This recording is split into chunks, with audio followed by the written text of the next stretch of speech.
उधर भोला का भाई राकेश पूरे जंगल में इधर उधर घूमता है, लेकिन उसे सुअर कहीं भी दिखाई नहीं देता। अरे बाप रे बाप, सुबह से घूमते घूमते तो मुझे दोपहर हो चुकी है, अभी तक मुझे वो सुअर दिखा ही नहीं दिया। इतना कहकर राकेश फिर आगे बढ़ता है और इधर उधर उस सुअर को ढूंढने लगता है।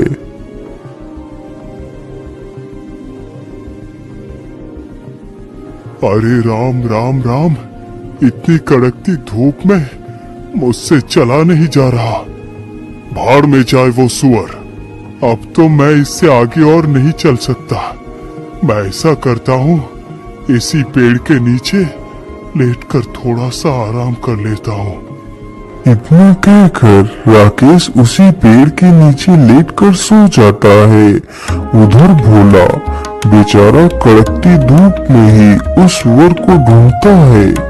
अरे रुक जाओ बेटा, मेरी बात सुनो। भोला जैसे ही पीछे मुड़कर देखता है तो उसके सामने एक बूढ़ा बौना आदमी खड़ा होता है, जिसके हाथ में एक तलवार होती है। बोलिए बाबा, आप मुझसे क्या कहना चाहते हैं? अरे बेटा, तुम तो कितने कठोर हो, इस कड़कती धूप में भी पैदल चलकर उस सुअर को ढूंढ रहे हो। वाकई तुम तो कितने परिश्रमी हो, इसलिए मैं तुम्हें कुछ देना चाहता हूँ पुत्र। बोलिए बाबा, आप मुझे क्या देना चाहते हैं? बेटा, तुम मेरी इस तलवार को ले लो। यह तलवार बहुत शक्तिशाली है, इसके वार से आज तक कोई भी शत्रु नहीं बच पाया।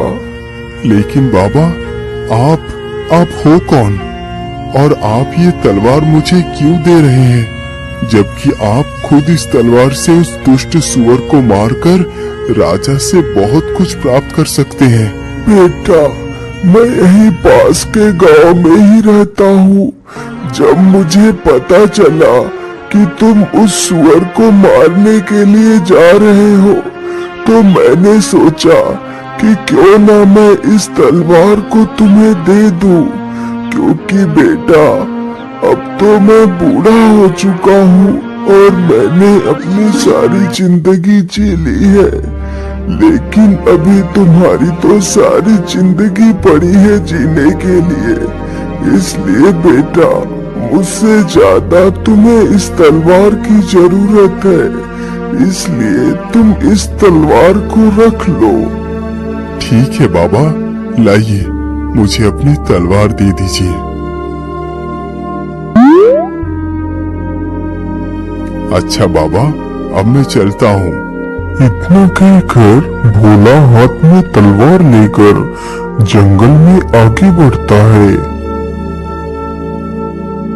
भोला चलते चलते एक गुफा के पास पहुंचता है। अरे ये क्या, यहाँ पर तो किसी जानवर के पैर के निशान है। कहीं ये निशान उस सुअर के तो नहीं है? हाँ, जरूर ये निशान उस सुअर के ही है। चलो, मैं इस गुफा के भीतर चलकर देखता हूँ। इतना कहकर भोला गुफा के भीतर घुस जाता है।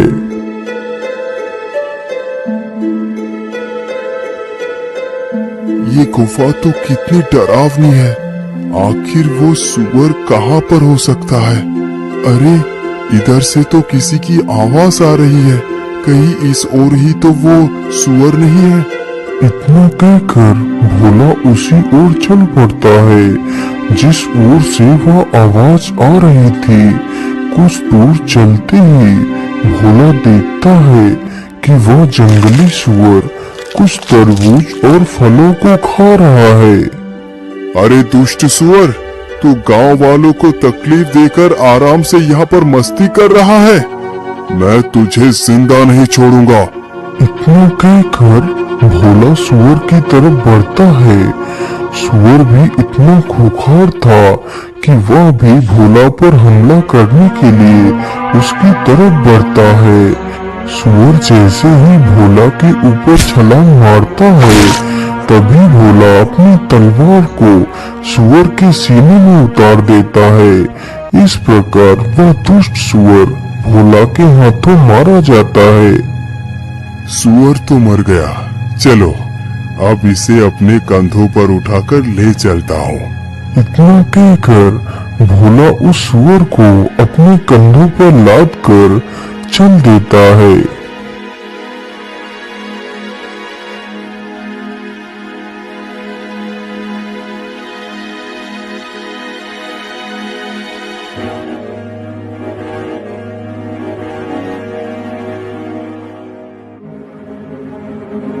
भोला चलते चलते वहीं से गुजरता है जहाँ पर उसका बड़ा भाई एक पेड़ के नीचे लेटकर सो रहा था। अरे बड़े भैया तो यहाँ पर सोए हुए हैं, चलो मैं उन्हें जगाकर अपने साथ ले चलता हूँ। कहीं किसी जंगली जानवर ने इन्हें यहाँ पर देख लिया तो उन्हें नुकसान भी पहुँचा सकते हैं। अरे भैया उठिए और देखिए, मैं उस सुअर को मार कर ले आया हूँ। भोला के इतना बोलते ही राकेश की आंखें खुल जाती हैं। भोला के कंधों पर उस सुअर की लाश को देखकर राकेश की तो आंखें फटी की फटी रह जाती हैं। अरे भोला, तुमने अकेले ही इस सुअर को मार दिया। तुम तो कितने वीर हो। भैया ये सारा कमाल इस तलवार का है।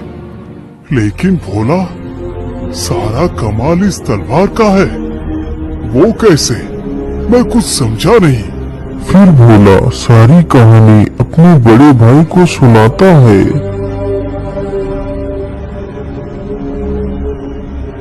ओ अच्छा, तो कमाल इस तलवार का है।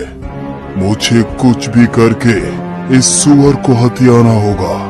यदि ये सुअर को लेकर राजा के पास पहुंच गया तो राजा का आधा राज्य तथा राजकुमारी इसकी हो जाएगी। अरे नहीं नहीं, मेरे जीते जी मैं ये कभी नहीं होने दूंगा। क्या हुआ भैया, आप कहाँ खो गए? अरे नहीं नहीं नहीं भाई, मैं ये सोच रहा था कि तुम इस सुअर का शिकार करके काफी ज्यादा थक गए होंगे। तुम ऐसा करो, इसी पेड़ के नीचे लेटकर थोड़ा सा आराम करो। मैं अभी तुम्हारे लिए कुछ फल लेकर आता हूँ। तुम थोड़ा सा कुछ खा लो, फिर हम घर चलेंगे। ठीक है भैया, जैसी आपकी इच्छा। मैं यहीं पर रुक जाता हूँ। इतना सुनकर राकेश जल्दी ही वहाँ से चला जाता है।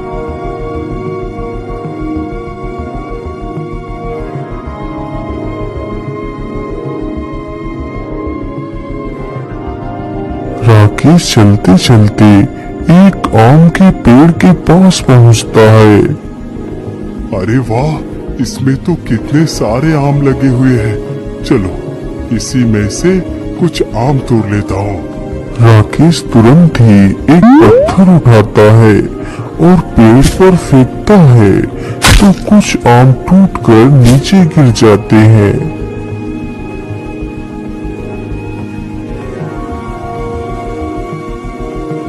मैं ऐसा करता हूँ, इन आमों के ऊपर इन जहरीले पत्तियों का रस लगा देता हूँ। भोला जैसे ही आम खाएगा तो उसका काम तमाम हो जाएगा।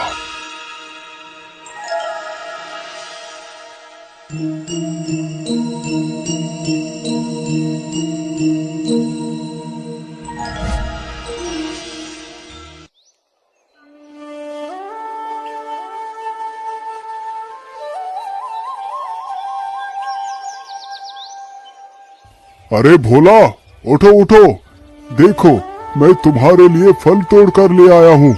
इतना सुनते ही भोला आंखें खोलकर देखता है तो उसके सामने कई सारे आम के फल रखे हुए होते हैं। तो भोला उसमें से एक आम का फल उठा लेता है।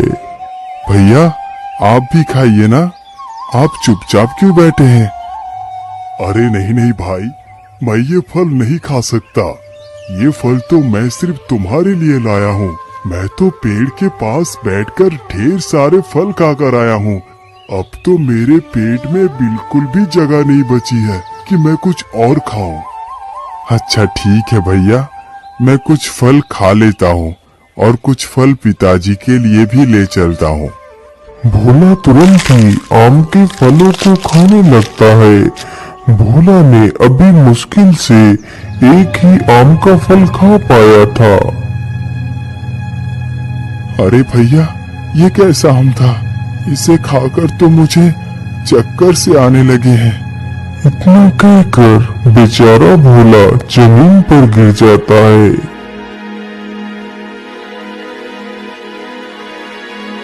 अरे वाह वाह, भोला तो गया काम से। अब तो मैं बनूंगा राजा। चलो, मैं ऐसा करता हूँ, इसकी लाश को कहीं दूर झाड़ियों में दफना देता हूँ।